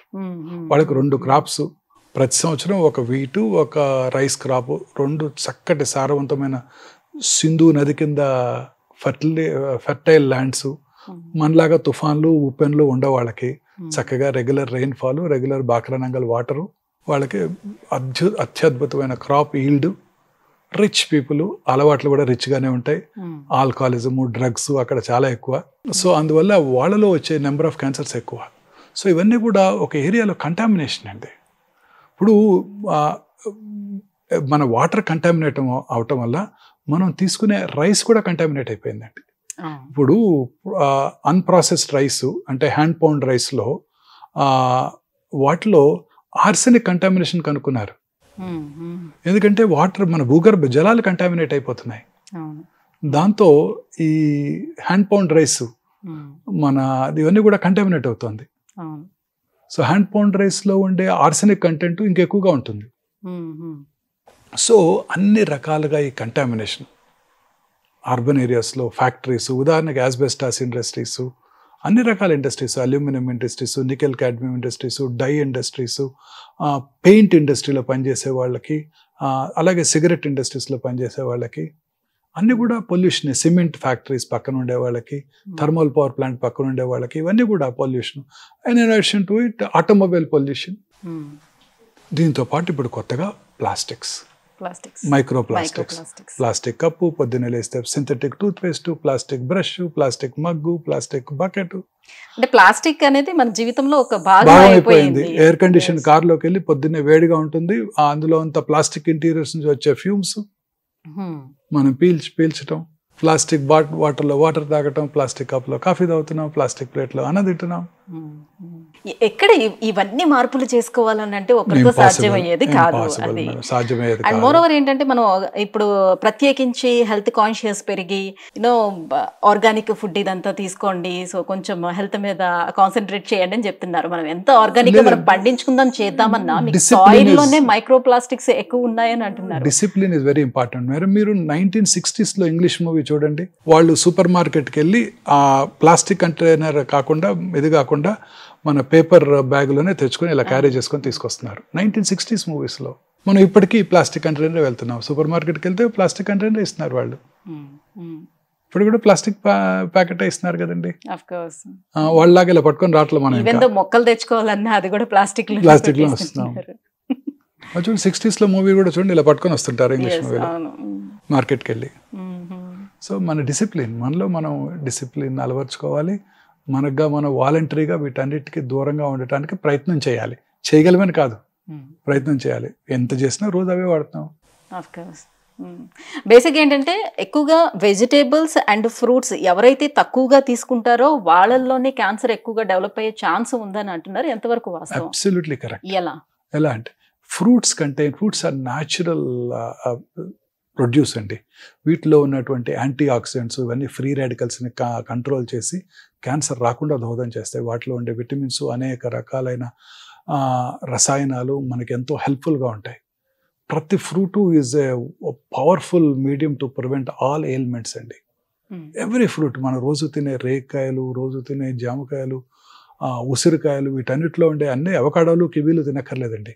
వీటిలో ఉన్నటువంటి సమ్మేళనాలు మనందరికీ చాలా యూస్ఫుల్ అండి. రోజు రెగ్యులర్గా తినే మనకు సీజనల్ ఫ్రూట్స్ అన్ని రకాల క్యాన్సర్స్ని, అన్ని రకాల ఎయిల్మెంట్స్ని, కర్నరీ ఆర్టరీ డిసీజ్ కూడా తగ్గించేస్తాయి. సహజంగా దొరికే నట్స్, పిస్తాషియో, బాదము, సన్ఫ్లవర్ సీడ్స్, పుచ్చకాయ గింజల్లోను, అలాగే పపాయ గింజల్లో ఉండే నట్స్ కూడా they are all far superior, highly nutritious. అవి కనుక రెగ్యులర్గా తీసుకుంటే ఏ జబ్బులు రావండి. సో వెజిటబుల్స్, అన్ని రకాల వెజిటబుల్స్, ఫైబరు, వాటిలో ఉండే రకరకాల మనకి కెమికల్స్, ఫుడ్ ఐటమ్స్, ఇవన్నీ కూడా చాలా యూస్ఫుల్ టు అవర్ బాడీ అన్నమాట. ఫ్రూట్స్ రెగ్యులర్గా తీసుకుంటూ, రెడ్ మీట్ తక్కువగా తీసుకుంటూ, గ్రీన్స్ ఎక్కువగా తీసుకుంటూ, వెజిటబుల్స్ ఎక్కువగా తీసుకుంటూ, రెగ్యులర్గా ఎక్సర్సైజ్ చేస్తూ, ఒబేసిటీని ప్రివెంట్ చేస్తూ, దురలవాట్లకు దూరంగా ఉంటూ, సిగరెట్ స్మోకింగ్, ఆల్కహాల్ అలాంటి వాటి దూరంగా ఉంటూ, లీన్ బాడీ మాస్ మెయింటైన్ చేస్తే అన్ని రకాల జబ్బులు ఇంక్లూడింగ్ క్యాన్సర్ నుంచి దూరంగా ఉండడానికి అవకాశం ఉంటుంది. రైట్. భూమిలో పండేటువంటి ఇప్పుడు ఈ కంద దుంపలు ఏవైతే ఉంటాయో, లేకపోతే క్యారెట్, బీట్రూట్, ఇవన్నీ కూడా ఆరోగ్యానికి చాలా మంచివి. కానీ అవి తీసుకున్నా కూడా ఇప్పుడు క్యాన్సర్ కారకాలు చాలా ఎక్కువగా ఉన్నాయి. That is because of the pollution. భూగర్భ జలాలు కూడా కలుషితం అయిపోయాయి. ఇందాక చెప్పాను కదా, దంపుడు బియ్యం కూడా కలుషితం అయిపోయింది. సో అది మెయిన్ రీజన్ మేడం. ఇవంతా చూస్తుంటే చూసేవాళ్ళు ఏమనుకుంటారంటే ఇంకా మేము ఎలా బతకాలి, ఇటువన్నిటికన్నా ముఖ్య కారణం ఇంకోటి ఉందండి క్యాన్సర్ రావడానికి. అది మానసిక ఒత్తిడి, స్ట్రెస్. మన బాడీలో ఈ మ్యూటేషన్స్ ఏవైతే ఇందాక మనం అనుకున్నామే, ఎగ్జోమ్స్, ట్రిగ్గర్ మ్యూటేషన్స్, ఆ ఆంకోజీన్స్ 500 to 600 ఆంకోజీన్స్ ఉంటాయి, క్యాన్సర్ కారక జన్యువులు ఉంటాయని ఇప్పుడే డిస్కస్ చేసాం. వాటిలో మ్యూటేషన్స్ వల్లే క్యాన్సర్ వస్తుందని కూడా మనం ఇప్పుడు ఖచ్చితంగా నమ్ముతున్నాం. ఆ మ్యూటేషన్స్ సహజంగా ప్రతి బాడీలోనూ జరుగుతూ ఉంటాయి. కానీ బాడీ యొక్క ఇమ్యూన్ మెకానిజమ్స్, మన శరీరంలో ఉండే ఇమ్యూన్ మెకానిజమ్స్ వాటిని నలిఫై చేస్తాయి, అంటే వాటిని న్యూట్రలైజ్ చేస్తాయి. ఆ ఇమ్యూనిటీ దెబ్బతిన్నప్పుడు ఆ mutations take upper hand and cancer వస్తుంది. So stress is the most important cause అన్ని రకాల జబ్బులకి, ఇంక్లూడింగ్ క్యాన్సర్కి. అది ఫినాన్షియల్ స్ట్రెస్ కానివ్వండి, మెంటల్ స్ట్రెస్ కానివ్వండి, వర్క్ ప్రెషర్ కానివ్వండి, పిల్లలకి చదువుకో ఎంట్రన్స్లో సీట్ రావాలని మనం పెట్టే స్ట్రెస్ కానివ్వండి, ఇప్పుడు మన ఇద్దరికి మన ప్రొఫెషన్లో ఎక్సెల్ అవ్వాలి, మీరేమో మీ ప్రొఫెషన్లో, నేనేమో నా ప్రొఫెషన్లో ఎక్సెల్ అవ్వాలి. స్ట్రెస్ లేకుండా అలా లేకుండా ఉన్న రోజే, అలా లేకుండా ఉన్నప్పుడే ఈ జబ్బులు రావు. మనం అందరం అది అలవర్చుకోవాలి. అన్ని రకాల ప్రెషర్స్కి దూరంగా ఉండాలి. చాలాసార్లు స్ట్రెస్కి లోనవుతాం. ఒక పేషెంట్కి చాలా చక్కగా ఆపరేట్ చేస్తాను, 6.5 గంటలు కష్టపడతాను, సర్జరీ అయిపోయిన తర్వాత పేషెంట్కి 2వ రోజో 3వ రోజో రికవర్ అయిపోయాడు అనుకున్నప్పుడు హార్ట్ అటాక్ వస్తుంది. అతనికి ఉన్న మానసిక ఒత్తిడి వలన. పేషెంట్ అటెండర్స్ ఏమో నన్ను తిడుతుంటారు, నువ్వు చేసిన సర్జరీ తర్వాత హార్ట్ అటాక్ వచ్చిందని. అప్పుడు మేము కూడా స్ట్రెస్కి లోనవుతాం, అబ్బా ఇలా దొరికేమేంటని. సో ఇది కూడా, కానీ వాటన్నిటిని మనం అధిగమించి మనము స్ట్రెస్ లేకుండా ఉన్న రోజే మనం సక్సెస్ఫుల్ అవుతాం. ఇప్పుడు ఈ క్రికెటర్స్ ఉంటారు, మీరే చూస్తున్నారు, లాస్ట్ ఓవర్లో ఎక్కువ స్కోర్ చేస్తారు, లాస్ట్ ఓవర్లో ఒక ఈ బకిల్స్ అండర్ ప్రెషర్. చివరిలో టెన్నిస్ పాయింట్ చూస్తుంటారు, 5 మ్యాచ్ పాయింట్స్ని కాదని అతను గెలుస్తారు. మన ఈ మధ్య 5.5 hours మ్యాచ్ జరిగింది ఫ్రెంచ్ ఓపెన్లో, చూశారు మీరు. 5 మ్యాచ్ పాయింట్స్ని క్రాస్ చేసి అతను మళ్ళీ, that is not buckling under stress. ఆ స్ట్రెస్ని ఓవర్కమ్ చేసిన అతనే సక్సెస్ఫుల్ అవుతాడు. టెన్నిస్ మ్యాచ్ విన్నర్ కానివ్వండి, డాక్టర్గా కానివ్వండి, యాంకర్గా కానివ్వండి. అదే ఆ స్ట్రెస్కి దూరంగా ఉండాలండి. మానసిక ఒత్తిడిని అధిగమించడానికి మనకుగా మనం ప్రాక్టీస్ చేయాలి. దాని మెడిటేషన్ అనండి, దేవుడి మీద నమ్మకం ఉంచడం అనివ్వండి, ఏదైనా కానివ్వండి. స్థిత ప్రజ్ఞత అంటారు తెలుగులో. That is very important. స్థిత ప్రజ్ఞత రావాలి అని అంటే చాలా చాలా ప్రాక్టీస్ చేయాలి, అదే కదా. ప్రాక్టీస్ చేయాలి. అది చేయగలిగిన రోజు ఏ జబ్బులు రావని నేను 100% గట్టిగా నమ్ముతున్నాను. క్యాన్సర్ని కూడా, క్యాన్సర్కి ఇంగ్లీష్ వైద్యం అంటే మా వైద్యం చేయించుకోకుండా క్యూర్ అవుతుందని కూడా నమ్ముతున్నానండి. ఇప్పుడు ఇన్ని సంవత్సరాల అనుభవం తర్వాత, 34 సంవత్సరాలుగా హైదరాబాద్లో ప్రాక్టీస్ చేస్తాను. ఇన్ని సంవత్సరాల అనుభవం తర్వాత నేను తెలుసుకుంది ఇదే, క్యాన్సర్ని మా ట్రీట్మెంట్ లేకుండా మీరు స్థిత ప్రజ్ఞతతో ఉండి జయించవచ్చు. రమణ మహర్షి గారు విన్నారు కదా, ఆయన క్యాన్సర్ వచ్చింది, ఆయనకి సాఫ్ట్ టిష్యూ సార్కోమా వస్తే అడియార్లో మా బాస్ కృష్ణమూర్తి గారు ఆపరేషన్ చేశారు. ఆయన చెప్పారు, కృష్ణమూర్తి గారు ఆయన ఓన్ మాకు చెప్పారు, వారు ఎనస్థీషియా తీసుకోకుండా సర్జరీ చేయించుకున్నారంట. అలా చిరునవ్వుతూ నవ్వుతూ సిస్టర్స్ చెప్పేవారు మాకు, సీనియర్ సిస్టర్స్, మేము అప్పుడు లేము. ఆ తర్వాత ఆయన ఏమి ట్రీట్మెంట్ తీసుకోలేదు, నిండు కాలం బ్రతికారు. అంటే ఆ స్టేజ్ అందరికీ వస్తుందని నేను చెప్పలేనండి. ఆ స్టేజ్ రావడానికి ఆయన ఎంతో సాధన చేశారు. ఆయన మహర్షి, ఆయన సాధన చేశారు. సో మనం కూడా మన వరకు వీలైనంత వరకు ఈ ప్రోగ్రాం చూసే వాళ్ళందరికీ నేను చేసే విజ్ఞప్తి ఏంటంటే, మనం మానసికంగా ఆందోళనకు లోనవ్వకూడదు. ముఖ్యంగా పిల్లలు కూడా చూడండి, 10th క్లాస్ ఫెయిల్ అయ్యారని సూసైడ్ చేసుకుంటున్నారు, బిజినెస్లో ఫెయిల్ అయ్యారని సూసైడ్ చేసుకున్నారు. నేను ఎప్పుడో చూశాను, ఒక విజయవాడలో ఒక ఆయన ఎవరో హోటల్లో సూసైడ్ రోజు చూస్తున్నాము, సూసైడ్ చేసుకున్నారు. సడన్ గా హార్ట్ అటాక్ వచ్చి పడిపోతున్నారు. వీటన్నిటి కారణం ఇదేనండి, మానసిక ఒత్తిడి. వీటికి దూరంగా ఉన్నట్టయితే, చాలా కష్టపడాలి దీనికి, నేను కూడా చాలా కష్టపడతాను దీనికి. దూరంగా ఉన్నట్టయితే ఏ జబ్బులు రావండి, క్యాన్సరు రాదు. ఇంతకు ముందు మీరు చెప్పారు, సో ఒబేస్ గా కూడా ఉండద్దు, చూసుకోవాలి, కంట్రోల్లో పెట్టుకోవాలని. ఒబేసిటీకి క్యాన్సర్ కి ఏంటి సార్ సంబంధం? Obesity is related to all sorts of problems అండి. పొట్ట చుట్టూ ఉండే కొవ్వు అండి, అన్ని రకాల జబ్బులకి మూల కారణం. కర్నరీ ఆర్టరీ డిసీజ్ కి, సెర్బ్రోవాస్కులర్ యాక్సిడెంట్స్ కి, క్యాన్సర్స్ కూడా. ఒబీస్ ఉమెన్లో హార్మోన్ ఇంబ్యాలెన్స్, పురుషుల్లో ప్రాస్టేట్ క్యాన్సర్, ఆ స్త్రీలలో ఎండోమెట్రియల్ క్యాన్సర్, బ్రెస్ట్ క్యాన్సర్ వచ్చే అవకాశాలు చాలా ఎక్కువగా ఉంటాయండి. మానసిక ఆందోళనలో ఉండి సరిగా నిద్రపోకపోయినా క్యాన్సర్ వస్తాయండి. ఇప్పుడు ఈ నైట్ టైం పనిచేసే వాళ్ళందరూ ఉంటారు చూడండి, ఇప్పుడు గచ్చిబౌలి వచ్చినప్పుడు మీరు చూస్తుంటారు, టాల్ టవర్స్, రాత్రంతా లైట్లు వెలుగుతూ ఉంటాయి. నైట్ టైం ఆ బీపీ ఆఫీస్లో పనిచేస్తుంటారు, అమెరికన్ టైమింగ్స్కి, యూరోపియన్ టైమింగ్స్కి. వాళ్ళందరిలో కూడా రిస్క్ ఎక్కువ ఉంటుందండి.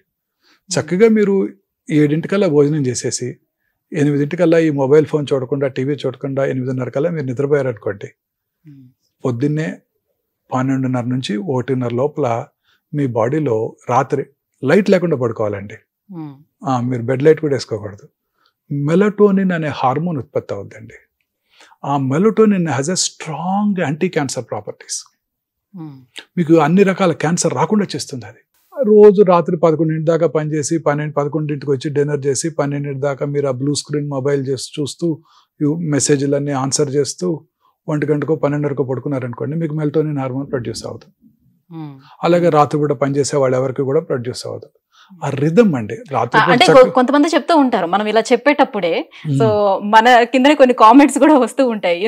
నేను సాఫ్ట్వేర్ ఎంప్లాయ్, నేను చాలా కొన్ని సంవత్సరాల నుంచి నేను చేస్తున్నాను ఇలా నైట్ టైం వర్క్ అనేది, బట్ నేను బానే ఉన్నానే. అనేక రకాల ఎలిమెంట్స్ వాళ్ళకే వస్తున్నాయి కదండి, అందరికీ వస్తున్నాయి. వారే ఉందండి, దేర్ ఇస్ నో ఎక్సెప్షన్. అందరికీ వస్తున్నాయి, యాంకర్స్కి వస్తున్నాయి, డాక్టర్లకు వస్తున్నాయి. అందరికన్నా డాక్టర్లే ఎక్కువ చనిపోతున్నారు.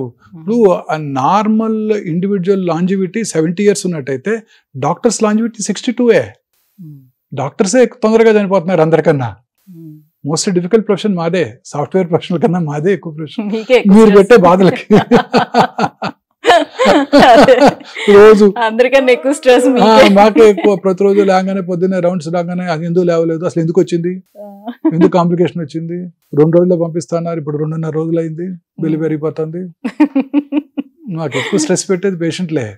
నేను నిజంగానండి, డాక్టర్ ఇప్పుడు కరోనా వచ్చినప్పుడు, ఎపిడమిక్ వచ్చినప్పుడు, కరోనా వచ్చిన ప్రజల కన్నా కరోనా వచ్చిన డాక్టర్లే ఎక్కువ మంది చనిపోయారు పర్సెంటేజ్ వైజ్. అలాగే డాక్టర్స్ లాంజివిటీ నేషనల్ లాంజివిటీ కన్నా తక్కువ ఉందండి. మీరు సామాన్య ప్రజలు 70 ఏళ్ళు బతుకుతుంటే డాక్టర్లు 62 ఏళ్ళే బతుకుతున్నారు అనేక రకాల ఎలిమెంట్స్ తో. కారణం ఇదేనండి, మానసిక ఒత్తిడి, ఆందోళన. సో షుగర్స్ ఎక్కువ తినడం వల్ల కూడా మనకి క్యాన్సర్ వచ్చే అవకాశం ఉందని చెప్తున్నారు.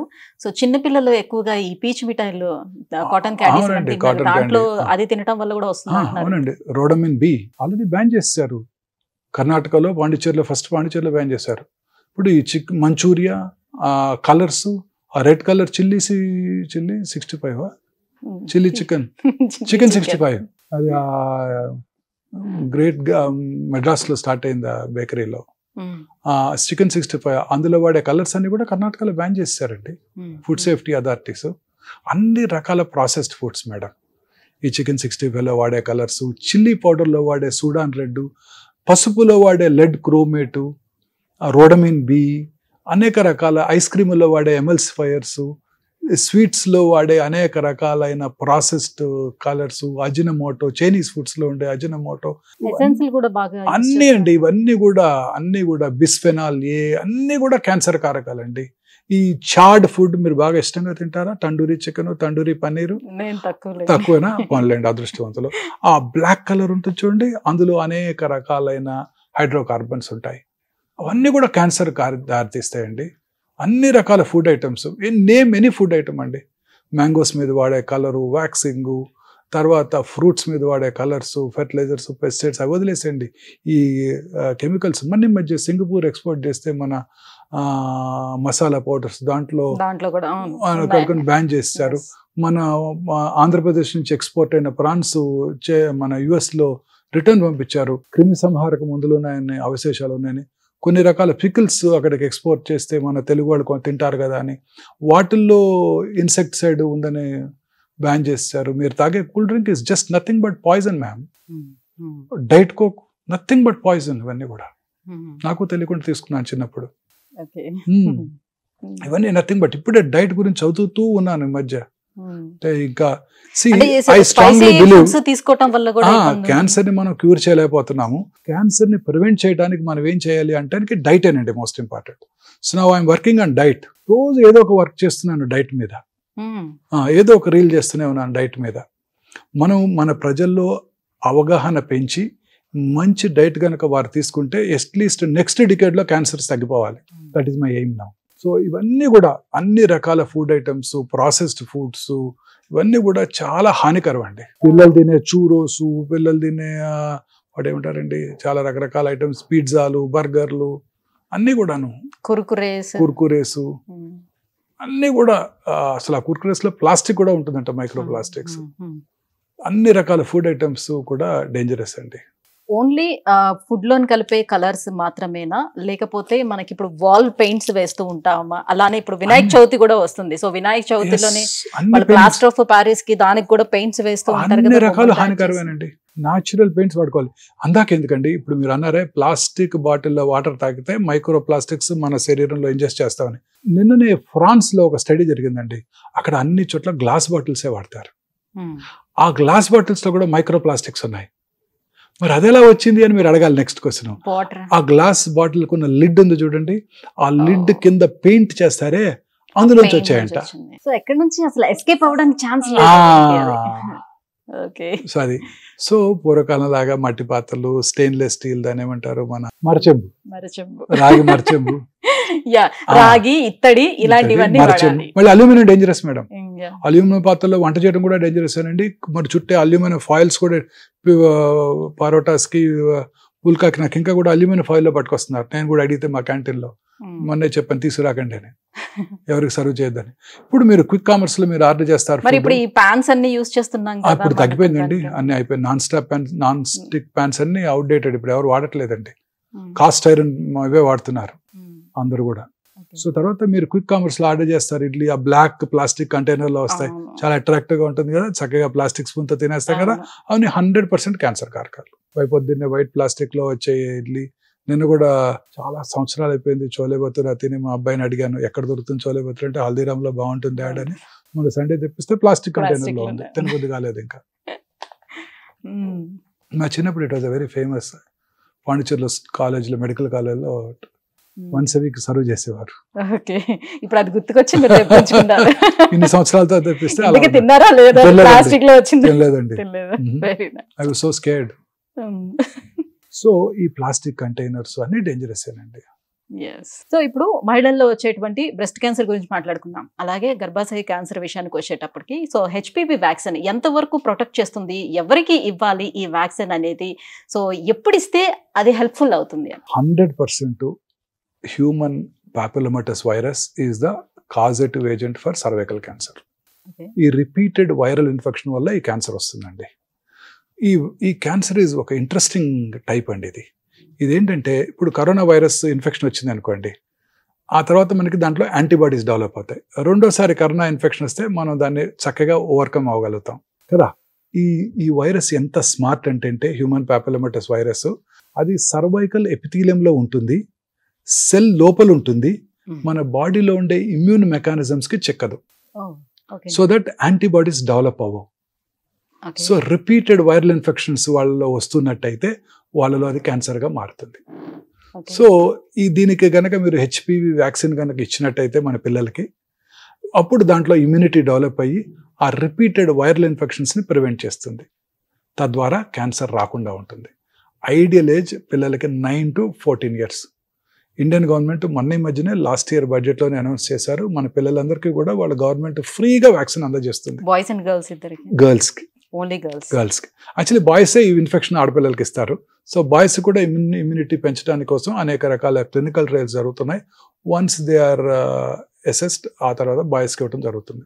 ఇప్పటి వరకు మొన్ననే మిసెస్ నిర్మలా సీతారామన్ అనౌన్స్ చేశారు, మన ఆడపిల్లలందరికీ 10 years రాగానే 2 doses ఆఫ్ వ్యాక్సిన్ 14 వరకు ఇచ్చేస్తే సరిపోతుందండి.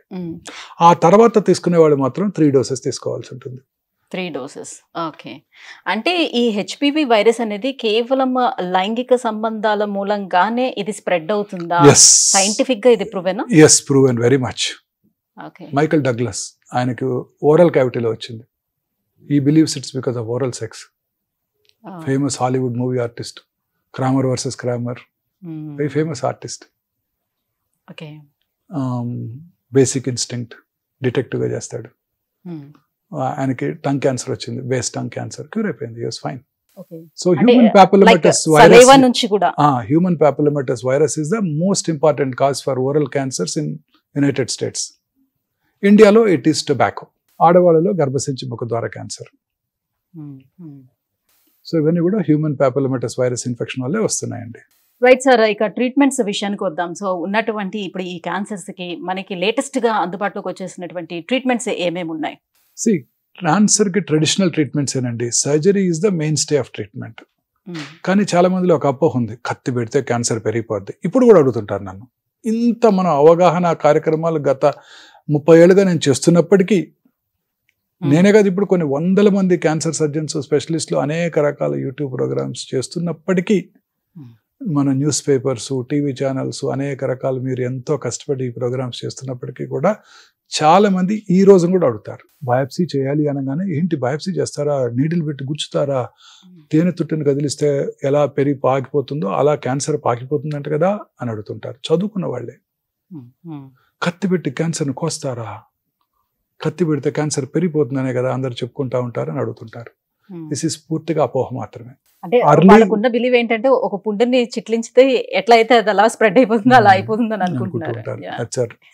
Misconception, myth. క్యాన్సర్ కి ట్రీట్మెంట్ ఒక సర్జరీ అనండి.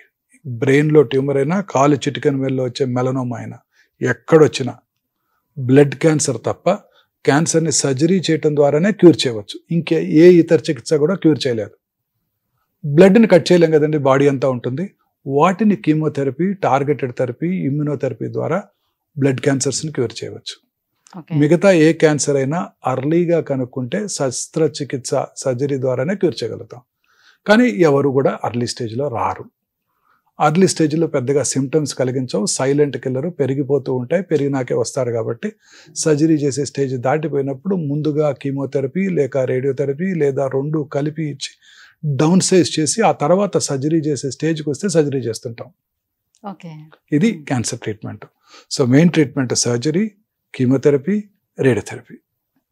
ఇప్పుడు కొత్తగా టార్గెటెడ్ థెరపీలు, ఇమ్యూనోథెరపీలు అనేకమైన వస్తున్నాయి, జీన్ థెరపీలు.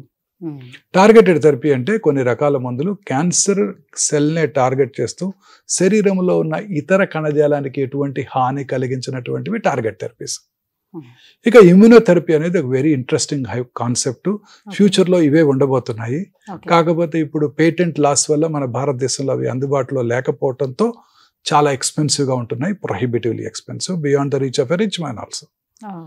ఈ ఇమ్యూనోథెరపీ యొక్క కాన్సెప్ట్ ఏంటంటే మన బాడీలో టీ సెల్స్ అని ఉంటాయి, కిల్లర్ సెల్స్. ఆ కిల్లర్ సెల్స్, టీ సెల్స్ మన బాడీలోకి వచ్చే ప్రతి ఫారిన్ బాడీని డిస్ట్రాయ్ చేసేస్తాయి.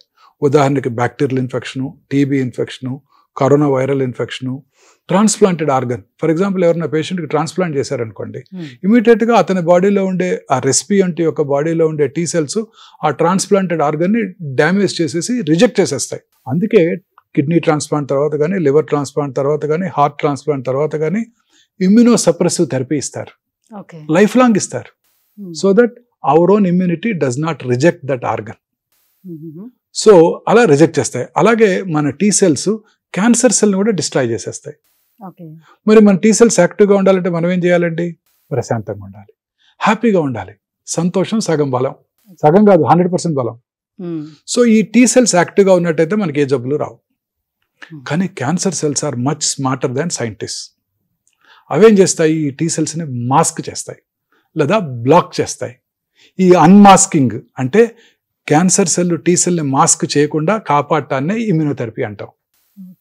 సో ఈ అన్మాస్క్ చేసి మన సెల్స్ని రీయాక్టివేట్ చేసి మన టీ సెల్స్ వెళ్ళి క్యాన్సర్ని చంపేయటాన్నే ఇమ్యూనోథెరపీ అంటారు.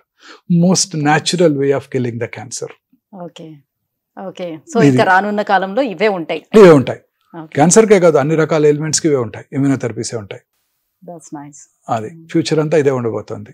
సో టీబీని ఏ రకంగా 4 డ్రగ్స్. మా చిన్నప్పుడు టీబీ, నేను 8th క్లాస్లో మా అంకుల్ని మెడ్రాస్ తీసుకెళ్ళాను. తాంబరంలో India world's biggest TB hospital ఉండింది. ఆయనకి రెసిస్టెంట్ ట్యూబర్క్యులోసిస్ ఉంటే లోవర్ లోబెక్టమీ చేశారు క్యూర్ చేయడానికి. 1975 when I was in 7th grade. So ఇప్పుడు క్యాన్సర్కి అదే సర్జరీలు చేస్తున్నాం. క్యాన్సర్ కూడా 4 డ్రగ్స్ వచ్చేస్తాయి. ఇప్పుడు టీబీకి 4 డ్రగ్స్ వచ్చాయి. ఇప్పుడు టీబీ రాగానే మీ ఇంటి పక్కన ఉన్న ఫిజిషియన్ 4 డ్రగ్స్ రాసి ఇచ్చేస్తాడు, AK-24, అందరూ క్యూర్ అయిపోతుంది. అలా క్యాన్సర్ కూడా 4 డ్రగ్స్ వస్తాయి. Nibs and nabs, mibs and mabs, 4 drugs ఉంటాయి ఇంకా. సో క్యాన్సర్ని కూడా ఒక 20 ఏళ్లలో క్యూర్ చేసేస్తామండి. అంటే సర్జన్స్ మాకందరికి జాబ్స్ ఉండవు. నేను రిటైర్ అయిపోతాను అనుకోండి, అది వేరే విషయం. కొత్త జబ్బులు వస్తాయి, అది వేరే విషయం. నేను రిటైర్ అయిపోతా, నాకు బాధ లేదు. అదేగా.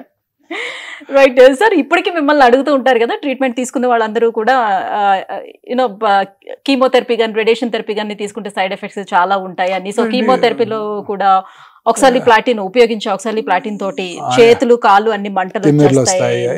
చాలా తక్కువ అండి, మనకు వచ్చే బెనిఫిట్ తో కంపేర్ చేస్తే అది చాలా తక్కువ. అదే వైద్యం అంటే గులాబ్ జామున్ తిన్నట్టు తీయగా ఉండదు కదండి, చేదుగానే ఉంటది. కొన్ని భరించాలని తప్పదు కదా, మరి ఏం చేస్తాను చెప్పండి. పొద్దున్నే నిద్రలేసి రావాలి రౌండ్స్ కంటే కష్టంగానే ఉంటుంది, తప్పదు కదా. మీరు కూడా మధ్యాహ్నం లంచ్ చేశాక ఈ ప్రోగ్రామ్కి రాకుండా నిద్రపోవాలని ఉంటుంది కదా. Life is like that. చిన్న వైద్య సైడ్ ఎఫెక్ట్స్ భయపడి వైద్యం చేయించుకోకపోతే ఎలాగండి? ఫస్ట్ క్వశ్చన్ నన్ను అదే అడుగుతారు పేషెంట్, రేడియేషన్ ఇవ్వాలి అనగానే తట్టుకుంటారా డాక్టర్ గారు అంటాడు. వదిలేస్తే ఏమవుతావు అని అడుగుతాను నేను.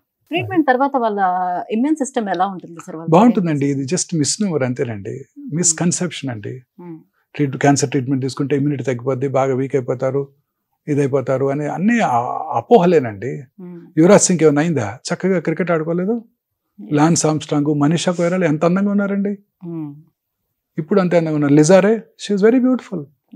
బోన్ మ్యారో ట్రాన్స్ప్లాంట్ చేసుకున్నారు. మమతా మోహన్ దాస్, సోనాలి బింద్రే చూడండి ఇప్పుడు కూడా యాంకర్ చేస్తున్నారు, మనందరిని ఎంటర్టైన్ చేస్తున్నారు 4th స్టేజ్ క్యాన్సర్ ఉంచుకొని. ఆ చిన్నపిల్లలు వాళ్ళు ఎంత ధైర్యంగా ఉన్నారండి, వాళ్ళ పట్టుదల, వాళ్ళ రెసిలియన్స్ నాకే ఆశ్చర్యంగా ఉంది. నాకే ఆశ్చర్యంగా ఉందండి. అంటే మీకు ఇప్పుడు వరకు చాలా టిపికల్ అనిపించే సిచ్యువేషన్స్ ఏమున్నాయి? అంటే మీరు ఇప్పటి వరకు ట్రీట్ చేయలేమా, ఇది కష్టం, ఇంకా వీరిని సేవ్ చేయలేము అనిపించినటువంటి క్యాన్సర్స్ ఏం చూసారు? అన్ని చాలా రకాల క్యాన్సర్స్ అండి. ఈ అమ్మాయి అసలు బ్రతకదు. చాలా మంది ఇగ్నరెంట్ పీపుల్ ఉంటారండి. అంటే వాళ్ళు విలేజ్ నుంచి వస్తారు, అసలు క్యాన్సర్ అంటే ఏంటో తెలియదు. భర్త తీసుకొస్తే తీసుకుంటారు, ట్రీట్మెంట్ తీసుకుంటారు, ఇంటికి పోతారు, హ్యాపీగా ఉంటారు. వాళ్ళకి ఏ జబ్బు తిరిగి రాదు. ఈమె బతకదు అనుకుంటా, లాస్ట్ స్టేజ్లో వచ్చారు అనుకుంటాను. వాళ్ళకి ఏం తెలియదండి. Ignorance is bliss. ఏం తెలియదు, ఇది తిరిగి వస్తుంది, తిరిగి వస్తావా, తిరిగి వస్తే నా పరిస్థితి ఏంటి, నా పిల్లల పెళ్ళి ఎలా చేయాలి, ఏముండవు వాళ్ళకి. హ్యాపీగా ఉంటారు. భర్త తీసుకొస్తాడు, వైద్యం చేయించుకుంటారు, మాట్లాడకుండా వాళ్ళు క్యూర్ అయిపోద్ది. 20 ఏళ్ళు 30 ఏళ్ళుగా నా దగ్గరికి వస్తూనే ఉన్నారు, హ్యాపీగా ఉన్నారు వాళ్ళు. ఎవరైతే టెన్షన్ పడుతుంటారో, తిరిగి వస్తుందా, సైడ్ ఎఫెక్ట్స్ ఏంటి, ఇమ్యూనిటీ తగ్గిపోద్దా, ఆ తర్వాత నేను ఏం చేయగలుగుతాను, జాబ్ కలగలనా లేదా, నా శాలరీ ఎలా ఉంటుంది, జాబ్ పోతే నా పిల్లలకి ఎలా, భవిష్యత్తు ఎలా, ఇలా రకరకాలుగా ఆలోచించారనుకోండి, ఆ మానసిక ఒత్తిడికే ఇమ్యూనిటీ తగ్గిపోతుందండి. చాలాసార్లు నా పేషెంట్స్కి నాకు చెప్పబుద్ధి కాదు, లేట్ స్టేజ్ అయినా కూడా వాళ్ళకి చెప్పకుండా ఉన్నట్టయితే వాళ్ళ క్యూర్ అవుతుందని నా నమ్మకం అండి. కానీ ఈ మధ్య చాలాసార్లు పేషెంట్స్ అటెండర్స్ కూడా అలానే ఉంటారు, చెప్పొద్దండి అంటారు, ముందు రోజే వచ్చేస్తారు, రేపు మా ఆంటీని తీసుకొస్తా మీరు చెప్పకండి అంటారు. తీసుకొచ్చిన తర్వాత వెనకాల నుంచి అని నాకు గుర్తు చేస్తుంటారు. వాళ్ళందరూ బాగానే ఉన్నారండి. ఎప్పుడైతే మనం చెప్పామో నీకు క్యాన్సర్ ఉంది, వెంటనే తిరిగి వస్తా డాక్టర్ అంటారు. మనం అబద్ధం ఎక్కడ చెప్పగలమండి? తిరిగి రావచ్చండి అంటాం. పాపం వాళ్ళు ఆందోళనకు లోనవుతారు. ఇక జీవితాంతం ఎప్పుడు తిరిగి వస్తుందని ఆలోచిస్తూ ఉంటారు, మానసికంగా ఒత్తిడికి లోనవుతుంటారు. ఇదేమి తెలియని వాళ్ళు ఉన్నారనుకోండి కొంతమంది, ముఖ్యంగా స్త్రీలు. నా పేషెంట్స్ చాలా ఎక్కువ మంది స్త్రీలు ఉంటారు, ఎందుకంటే breast cervix is the commonest tumour. వాళ్ళకి ఏం తెలియదండి. హస్బెండ్ తీసుకొస్తారు, వైద్యం చేస్తారు, 6 నెలలకు వస్తారు, సంవత్సరానికి వస్తారు, చెకప్ చేయించుకుంటారు, ఇంటికి పోతారు. వాళ్ళకి ఏం తెలియదు. బాగున్నానయ్యా అంటారు. వాళ్ళకి ఏ జబ్బు తెలియ రావట్లేదు, టెన్షన్ లేకుండా, చీకూర్చింత లేకుండా భర్తకు వదిలేశారు, వాళ్ళ ఇష్టం, వైద్యం చేయించుకుంటారు. ఈయన ఆందోళన పడుతుంటాడు, వీళ్ళు బాగుతారు కానీ వాళ్ళు బాగానే ఉంటారు. సో రేపు చనిపోయే వాళ్ళకు కూడా మీ అబ్బాయి అమెరికా నుంచి మందు తెచ్చాడు అని చెప్పి తొలిస్థిద్ద నోట్లో పోసినా చాలా కాలం బతుకుతారండి. సో మానసిక ధైర్యం చాలా ఇంపార్టెంట్ అండి. ఇప్పుడు నా పేషెంట్స్ అందరూ కూడా నేను యోగా, ఆర్ట్ ఆఫ్ లివింగ్, తర్వాత అన్ని religious preachings. Religion is nothing but inculcating that feeling that God is everything, you leave it to him. అప్పుడు కొంచెం మనసు ప్రశాంతంగా ఉంటుంది. So religious preachings, teachings, yoga, meditation, art of living, తర్వాత సద్గురు, బ్రహ్మకుమారిస్, ఇవన్నీ కూడా మనం మానసిక ఒత్తిడిని అధిగమించడానికి హెల్ప్ చేస్తాయి. సాధన, this is more important than our treatment. You know sir, ఇప్పుడు హెచ్ఐవి ఉంది, హెచ్ఐవి ఉన్న వాళ్ళకి క్యాన్సర్ వస్తే బతికే ఛాన్స్ ఎంతవరకు ఉంటుంది? అసలు ట్రీట్ చెయ్యొచ్చు అంటారా? 100% అండి. నాకు హెచ్ఐవి పేషెంట్లు 34 ఏళ్ళు బతుకుతున్న వాళ్ళు ఉన్నారండి. 2002లో నేను ఇండో అమెరికన్లో పనిచేసినప్పుడు చూసిన ఒక పేషెంట్ ఇప్పటికి వస్తున్నారు. హెచ్ఐవి పేషెంట్స్ అందరికీ క్యాన్సరే వస్తుంది చాలా మంది. కారణం ఏంటంటే వాళ్ళ ఇమ్యూనిటీ తక్కువగా ఉంటుంది కదా, క్యాన్సర్స్ వస్తాయి. సో వాళ్ళకి రెగ్యులర్గా ట్రీట్మెంట్ చేస్తూ వాళ్ళకి మంచి ఆరోగ్యము, మంచి వాళ్ళ హెచ్ఐవి ట్రీట్మెంటు, మంచి ఆహారం తీసుకుంటుంటే వాళ్ళు నార్మల్గా బతికేస్తున్నారండి. 34 ఏళ్ళు బతికిన వాళ్ళు నాకు చాలా మంది ఉన్నారు. లింఫోమా నాకు ఒక మోర్ దెన్ 1000 పేషెంట్స్ ఉన్నారండి.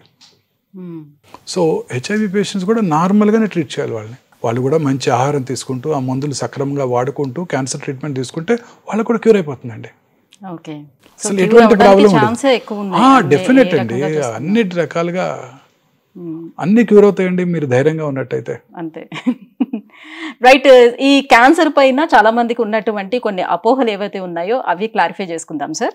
సో ఒక్కొక్కటి వాళ్ళకు ఉన్నటువంటి అపోహలన్నీ అడుగుతూ ఉంటాను. రైట్. మూవీ ఆర్టిస్ట్ పేరు గుర్తు రాలేదు నాకు, హంసానందిని. Very pretty.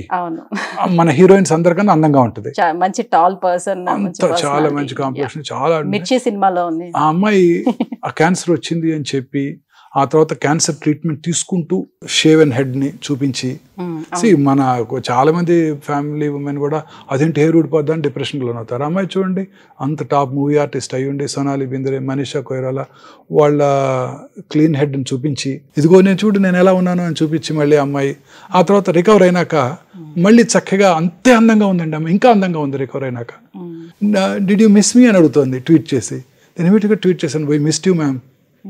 మీ రెసిలియన్స్, మీ పట్టుదల, మీ యొక్క ప్రెషర్ తీసుకునే ఇది అంతా చాలా అద్భుతం. ఇది ఇట్స్ ఎన్ మన క్యాన్సర్ పేషెంట్స్ అందరికీ ఒక ఆదర్శం అని నేను ట్వీట్ చేశాను మళ్ళీ. ఆ చిన్నపిల్లలండి, అమ్మాయి వయసు ఎంత, 34 or 37 ఉంటాయి.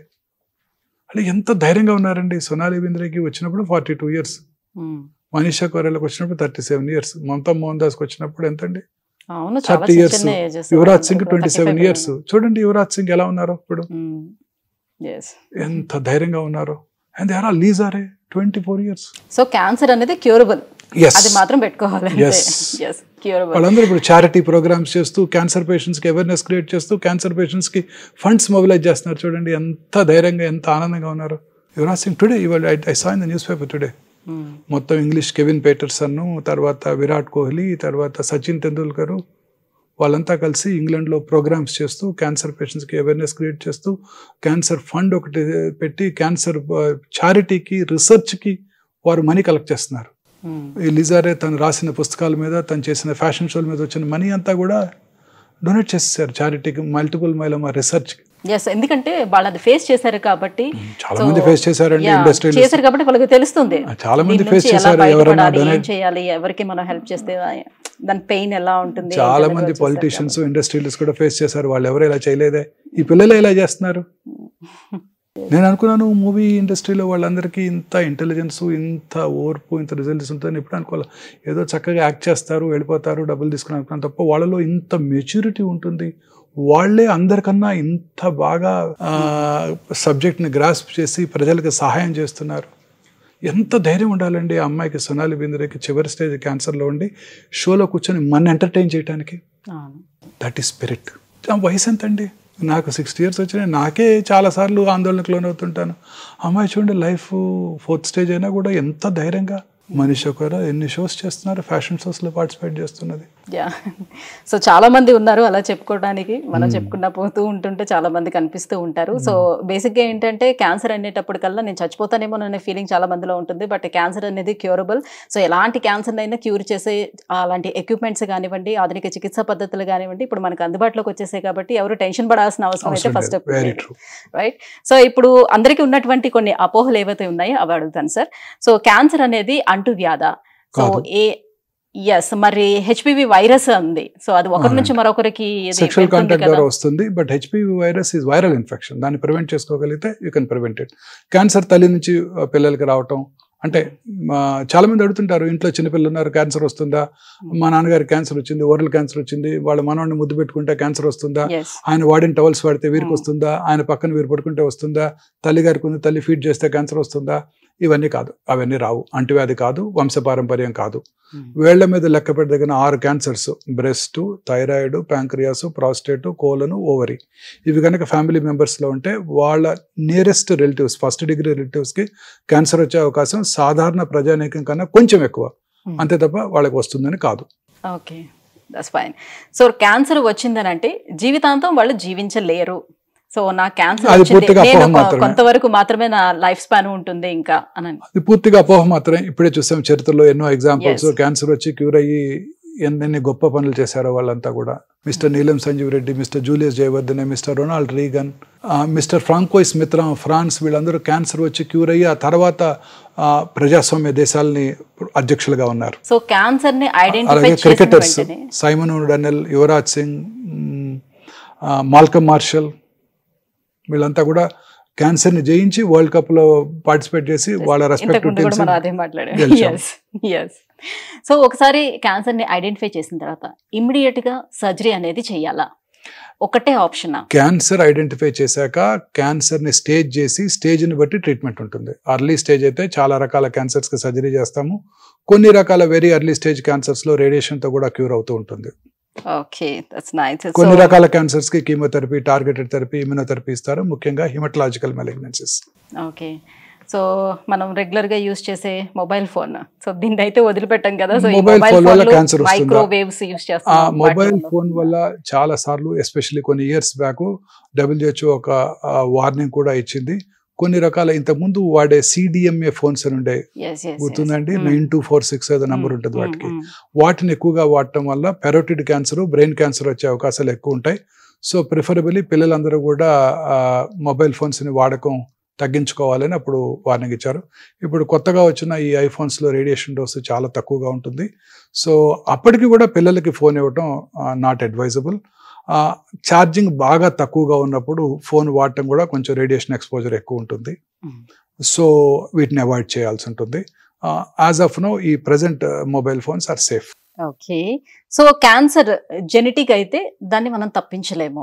కొన్ని రకాల క్యాన్సర్స్ BRCA1, BRCA2 మ్యూటేషన్ ఉంటే వారికి 100% బ్రెస్ట్ క్యాన్సర్ వచ్చే అవకాశం, 80% ఓవేరియన్ క్యాన్సర్ వచ్చే అవకాశం ఉంటుంది. వాటికి ప్రొఫైలాక్టిక్ మాస్టెక్టమీ, ప్రొఫైలాక్టిక్ ఊఫరెక్టమీ చేయించుకోవడం ద్వారా క్యాన్సర్ రాకుండా చేసుకోవచ్చు.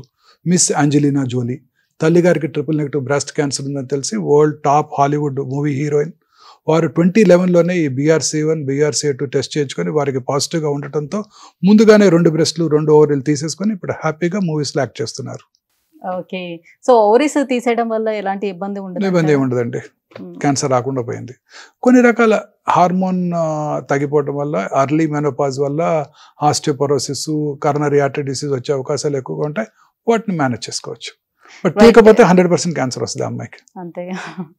సో ఇంతకు ముందే అడిగాను ఈ క్వశ్చన్, షుగర్స్ ఎక్కువగా తినటం వల్ల క్యాన్సర్ అనేది ఎస్, వస్తుందా? షుగర్ ఎక్కువగా ఇప్పుడు చాలా మంది పేషెంట్స్ కూడా అడుగుతుంటారు, రికవర్ అయిపోయిన తర్వాత షుగర్ తింటే క్యాన్సర్ వస్తుందా? అన్ని తగు మోతాదులో తీసుకోవాలి. ఈ వైట్ షుగర్ మాత్రం ఖచ్చితంగా తక్కువగా తీసుకోవటం, దాని బదులు fruit sugar. Carbohydrates 50%, protein 30%, fat 20% తప్పనిసరి మీకు నాకు పేషెంట్ కూడా. సో ఆ కార్బోహైడ్రేట్ ఎలా తీసుకుంటాం అనేది మోస్ట్ ఇంపార్టెంట్. ఈ రిఫైన్డ్ వైట్ షుగర్ కన్నా రా షుగర్స్, ఫ్రూట్స్ నుంచి వచ్చే sugars are far superior. So cancer treatment తీసుకున్న తర్వాత ఎప్పటికైనా ఆ దుష్ప్రభావాలు మన పైన ఉంటాయి. సో లైఫ్ లాంగ్ మనం ఆ సైడ్ ఎఫెక్ట్స్ అనేది భరించాల్సి ఉంటుంది. అలా ఏం ఉండదండి. చాలా ఎగ్జాంపుల్స్ చరిత్రలో చెప్పాను, వాళ్ళందరూ హ్యాపీగా ఉంటున్నారు. Cricketers, movie artist, politicians, ex presidents అందరి గురించి చెప్పాను.